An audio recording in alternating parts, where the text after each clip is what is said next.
Okay.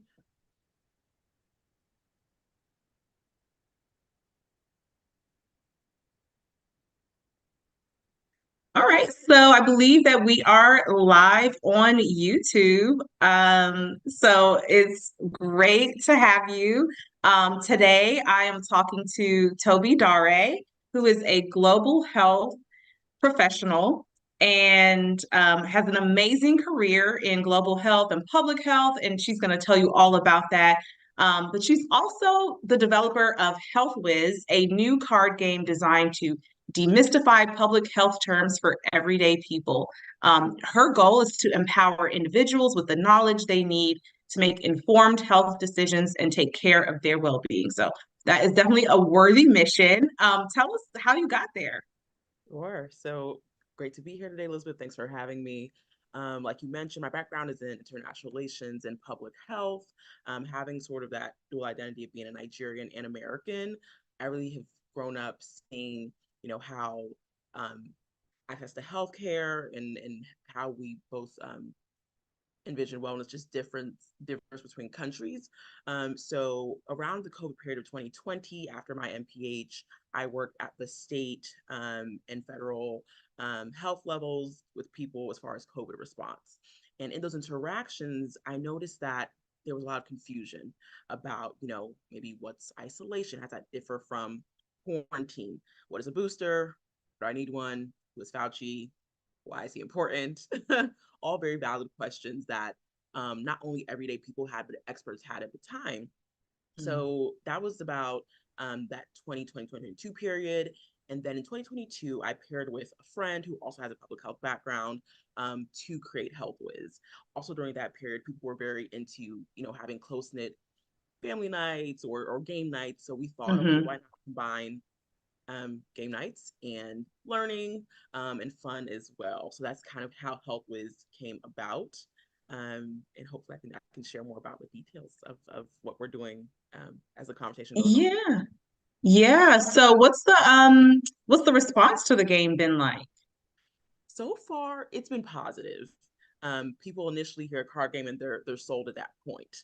And then Okay. you bring in health and they go, there's a little bit of a fear that I'm not a health person. And I think through the time we've been working on the game and different iterations, we've tried to get insight from people that are not typically health people. The game is not just, cancer, malaria, the flu, there's different categories, right? So we have terms about the environment, terms about um, sexual and mental health as well. Mm. So the first initial reaction is, people are intrigued and they want to know more, and we share more, and it's a game for everyone, not just those in the health field.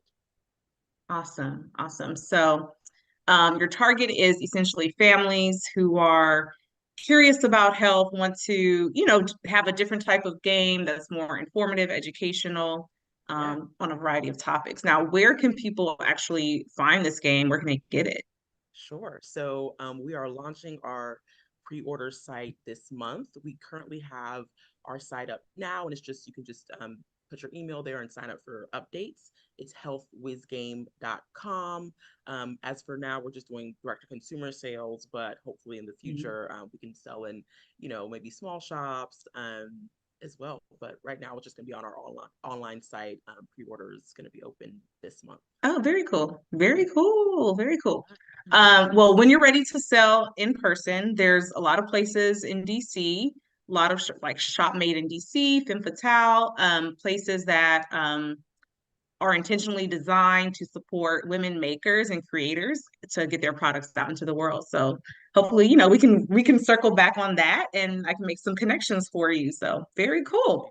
Um, the other thing is that you have a co-founder, co-creator. Yeah. Tell us a little bit about that process, how you all matched up, how you got connected and decided to Sure. do this project together. Because solo, doing some, starting something solo is a completely different journey than doing something with a partner. So yeah, I want the tea on that. Yeah, sure. So I'll name her name is Tosin Ogunshola, and we both attended GW for our master's in public health. I was in the global health program design monitoring and evaluation concentration. She was in environmental health. So once again, she's also, Nigerian, so she understood the duality between access in both countries and how people process information. And that's how we just sort of linked up.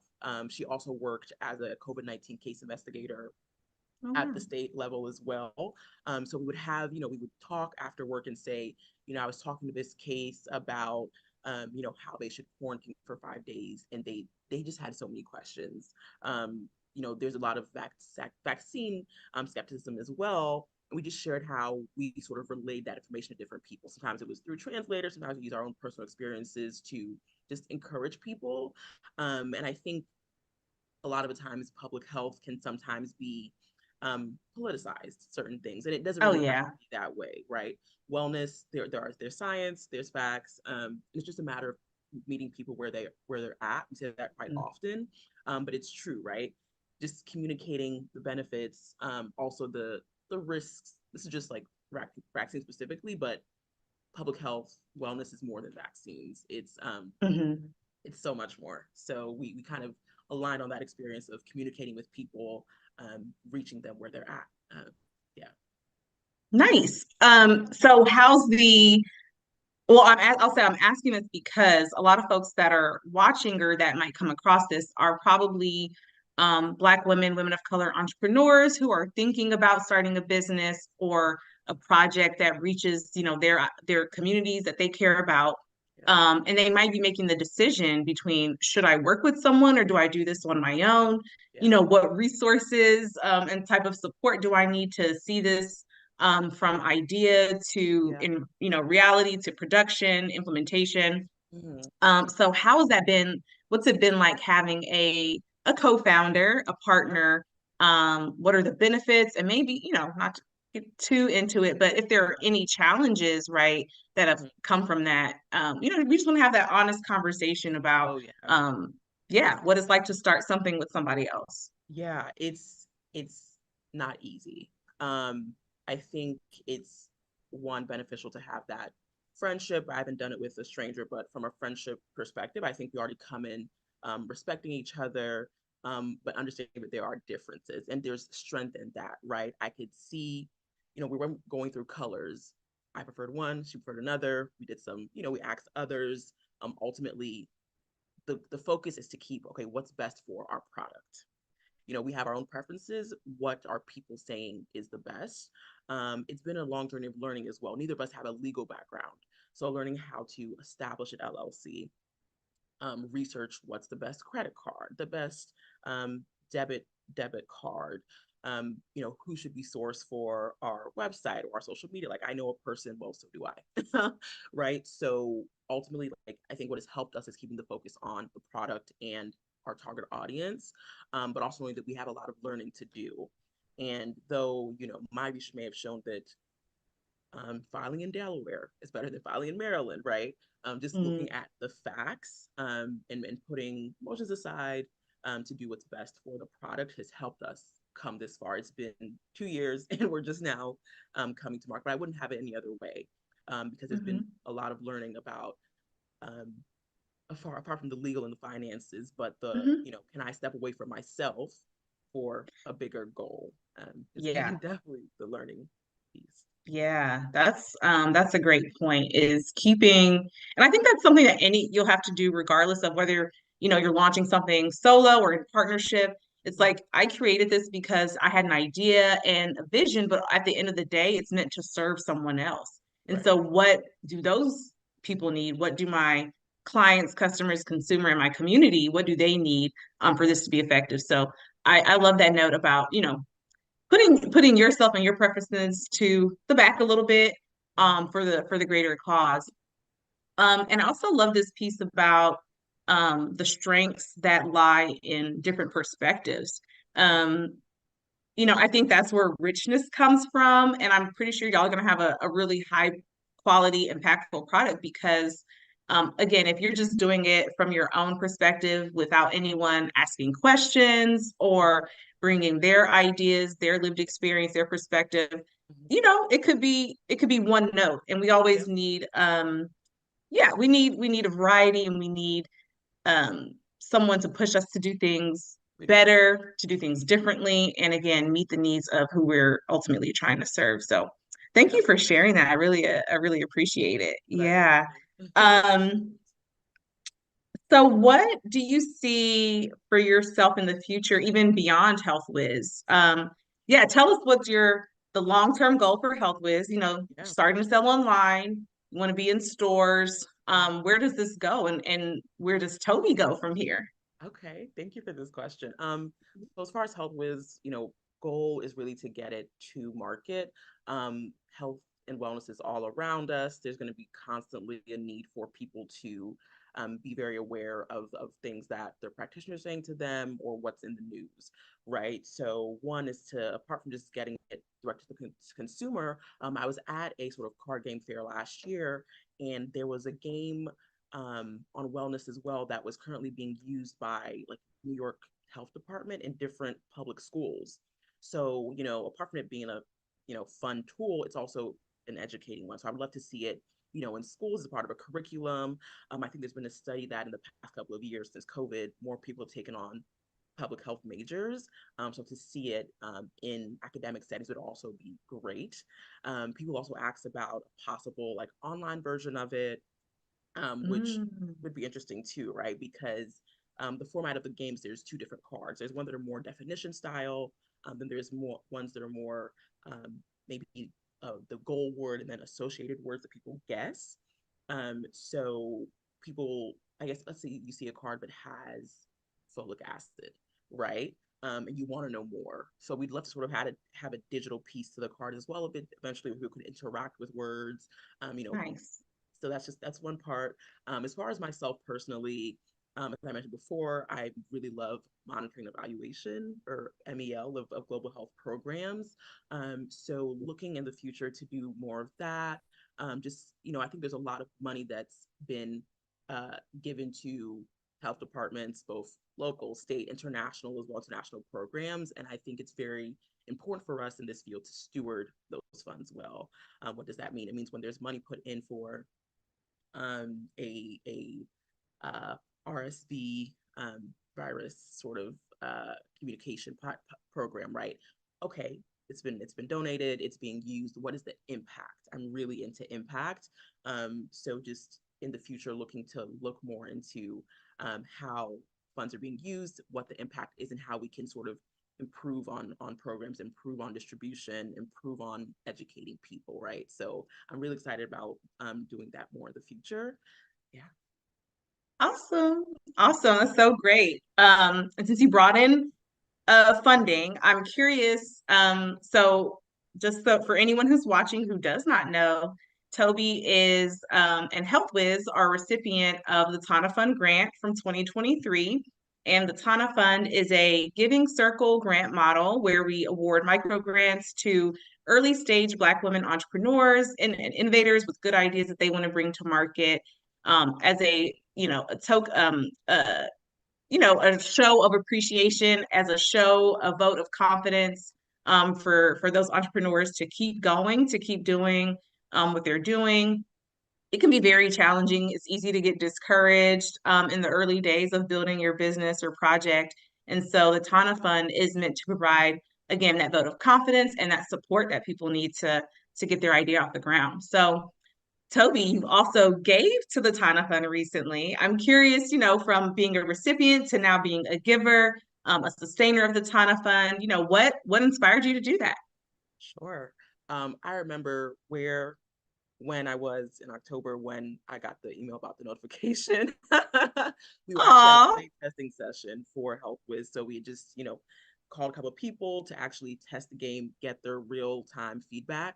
And when I saw the email, I'm emotional. I cried because it was such a validating feeling, right? Up until that point, myself, my partner, close friends, and family, were cheering us on and encouraging us. But, you know, Tana Fund, it signified that not just one person, a group of women agreed, like they identified with your idea and they believed in it so much so to give you money to fund that idea. So I think I really part of why I went to support as well this year was because I understand how validating that feeling was. And I want other, entrepreneurs and founders to feel that way as well. Oh, I love it.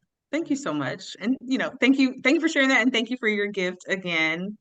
Um, Again, for folks who are watching, we have a campaign going for 2024. We're looking to double our goal. So last year we gave out $5,000 in grants, and this year we want to give out 10,000 so that more folks like Toby and more creators that have great ideas that are going to change the world can again get that confidence, get that support, and keep going. So I sincerely appreciate you, and I appreciate anyone that gives to the Ton of Fun. um, what advice do you have for people who are starting something? Sure. Oof. I would say, one, start, right? I think that's always the hardest thing to do. Is there a market for it? Will it sell? Is it good enough, right? And just I think getting over that sort of want to call it imposter syndrome, just that fear of what if, you'll never know, right? So begin the idea. I'm a big planner, right? You may not have to be as thorough as Excel sheets and Google Drives, but I think just having that mindset of, okay, I started on this. What is the timeline, maybe, right? The first couple of months or weeks, you're definitely going to spend learning the business. Like, what does the market look like? What are the prices typically? Is there a need? Where's my niche audience? So, spend a significant part of time learning initially. And then, like I mentioned, like, I found a great partner in posting. So, find someone that you all align with the goal, have the same, drive as well to go through with it, and then start working. Have deadlines for yourself. Ask questions, like consult people. Not too much so that your idea is watered down, but also, like, stick to your goal, but also see you're making whatever it is. If it's a product, if it's a service, you're making it for others. So, like you mentioned earlier, keep that in mind. Keep going. If you need to take breaks, you know, take breaks. Yeah, There's yeah, been times in this process where we're spending so much time on a topic. I'm like, you know what? Let's step back, clear our minds, come back anew. And I think just operating from a space of we're not rushing to do this. We're rushing for rushing. It's to do this well, not to do it for doing sake. So yeah. just pace yourself, and trust in whatever you're doing as well, I would say. I love that. I love that note about pace and taking a step back when you need to. Yeah. For me, that has absolutely contributed to where I am with ePod A right now. We're now in our third year of the brick and mortar. And there were 2 years before that of virtual and pop-ups and things like that. And there are moments, this is hard work. It's emotionally, Yeah. mentally, it can be exhausting if you're not taking care of yourself. And I found that the best person to take care of you is you. No one's going to say, hey, you need to stop and slow down. And, Yeah. you know, people are not really, they're not invested in that way, the same way that you are. Yeah. And so it's it's really a great thing that you all have that perspective of, oh, actually, let's stop, let's rest, Yeah. come back refreshed, come back with new ideas, Hmm. um, come back with a clear mind in order to do that work. And then also, um, we're not doing this to drain ourselves, right? We're not in Right. this to run ourselves into the ground. We Yeah. actually um can do both. We can take care of ourselves and build a high quality product. Absolutely. So I really appreciate that. I think a lot of people, I've actually spoken to some people that have, these good ideas and they put so much pressure on themselves Yeah. to, it's got to be done tomorrow. Right. It's like, no, that's one, it's not going to happen. And Yeah. two, that's not a good way to do it because you want to preserve yourself Absolutely. as you are, bringing something for others. Yeah. Um, Yeah, so any other self-care tips or things that you do to, maintain your peace, to refresh and rejuvenate?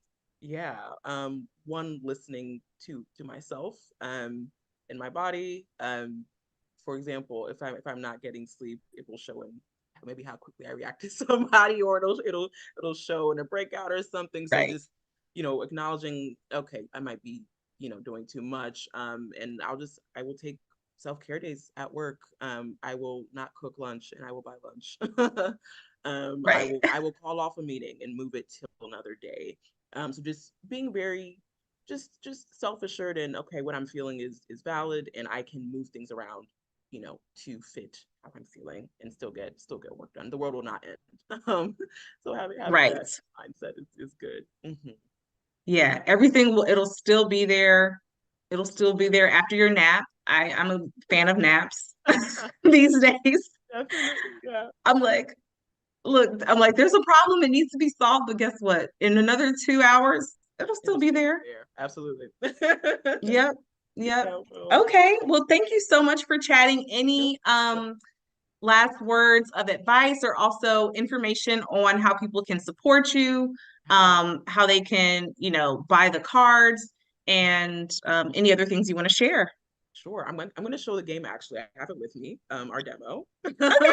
So this is Health Whiz. Yay. Sorry for the flash, but it has fun and games with a healthy twist down here. Ages 12 plus for 2+ players. This is our demo box. Let me just open it right up. Yeah. And we have our game guide right here. We have 6 Nice. categories: organizations and influencers, public health 101, body battles and bugs, planet and the plate, prevent and cure, mind and body wellness. Once you get it, you'll get the details on what that means. And then these are our cards with the 6 categories. So if you want to stay in touch with us, our Instagram is active. Like I mentioned, Health Whiz Game. We do have a TikTok, just up and coming. And our website Nice. is also active right now for you to just put in your email and just keep in touch with us. Support would be just stay in touch with us. If you have someone that's, you know, into wellness, sexual mental health, who's just into learning, please share with them as well and just keep a lookout. Yeah. Awesome. Well, thank you so much again. I look forward to pre-ordering. I'm gonna go do that as soon as I can. I love to keep different things in the venue, and of course, I'm a public health. I have a public health background, so I would love to see it and love to support.